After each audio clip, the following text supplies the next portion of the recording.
Hey everyone, happy Monday. I totally just woke up like a half hour ago and I wanted to do a video.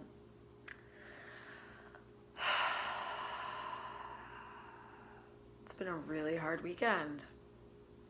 So we are totally downsizing and moving into the RV fully this weekend, and we have purged our one bedroom apartment and just cleaned house. Um, and it's challenging.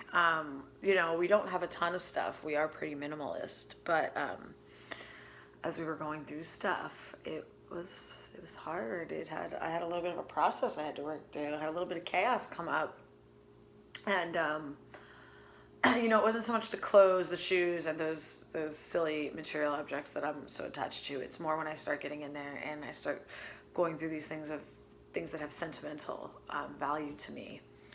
And I shut down a little bit on Saturday as I was just going through stuff, because I'm very much I start to get overwhelmed with making these decisions about, do I want to keep this thing or do I want to part with it? And if it was a gift or something somebody gave me, I tend to form a little bit of attachment there, and it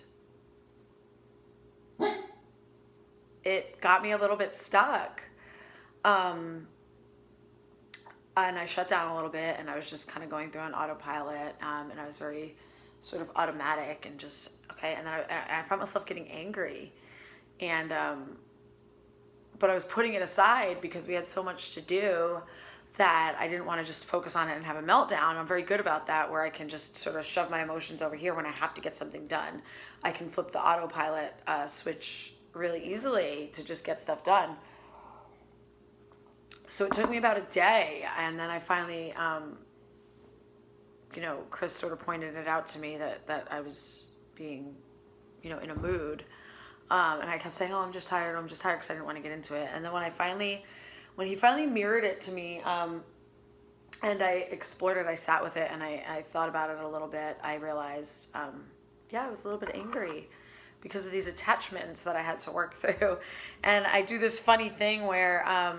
The way that I form attachments is, if you give me something, I value it as a gift, because that means, you thought of me and you care enough to give me a gift. And when it comes down to the time where I have to make a decision about keeping it or not, in my mind, I'm translating it to like a betrayal if I have to part with it.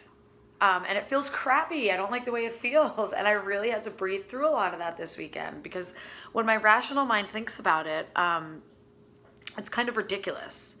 Because if I give someone a gift, I don't expect them to hold on to it for their whole lives. If it's something that, they're moving and they can't take with them, or it's just no longer serving them, or they've outgrown it, or whatever it is, I don't expect that someone's going to keep everything I give them forever. So this is giving me sort of a new layer of depth to explore within myself, and that's what I mean when I'm talking about, when I say about the onion, where even all the work we're doing, it always can go another layer deeper. We're constantly finding new, things and triggers and elements that disturb us, and when we can breathe and lean into these elements that disturb us, that's where so much growth can happen. Because when we really just explore these triggers,